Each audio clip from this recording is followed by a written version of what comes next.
என் பயிற்சத்தை கண்டாலே போதும் புள்ளையில அலறடிச்சு ஓடும். இப்போ அந்த தெருவிலே வந்துகிட்டு இருந்தேன். சரி. உங்க பைக் சத்தத்தை கேட்டு பல்லு பொண்ணு கிளவி கூட ஓடுதானே. சே அது வேலையால கண்டு ஓடி இருப்பாங்க. கிளவி மேலாம் நான் கை வைக்க மாட்டேனே. எனக்கு கிளவியெல்லாம் பிடிக்காது.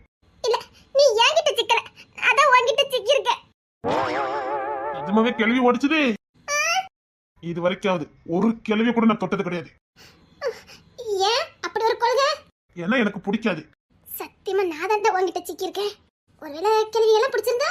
அதான் பிடிக்காதுன்னு சொல்லிட்டேன்ல. சரி என்ன அடிச்சுட்டு போ, எனக்கு நேரம் ஆகுது. எங்க அண்ணன் மண்டபத்துக்கு வர சொல்லியிருக்கான். சாருக்கு மண்டபத்துல என்ன வேலை? சாருக்கு இல்ல, சாரோனுக்கு. ஓ, சார் பேரு சாரோன். சார் இல்ல, என் பேரு சாரோன். Sharon Sharon. ஓ சாரோன். இல்லன்னு எனக்கு சொல்ல தெரியாது பத்தியில. இல்லன்னா பெரிய தேசிய மெடல் வாங்கியிருக்காரு. இவர் பேர் அழுத்தி தான் சொல்லுவாரு. ஏன் கோல்டு மெடல் வாங்கினவங்க தான் இந்த பேர் வைக்கணுமா? எங்க அப்பா வச்ச பேரு. தெரியாம வச்சிருக்காரு. இல்ல அது எங்க தாத்தா பேராம். தெரிஞ்சது எங்க அப்பா வச்சது. எனக்கு நெஞ்சு வலிக்குதா. எங்க தாத்தா பேரு சாரோன் ராஜா. அதான் எனக்கு சாரோன்னு பேர் வச்சிருக்கு. எங்க கிங்ஸ்லன் கூட பேர் இருக்குமே. இந்த ராஜாங்கிறது பின்னாடில எங்க சரண். எங்க வீட்டுல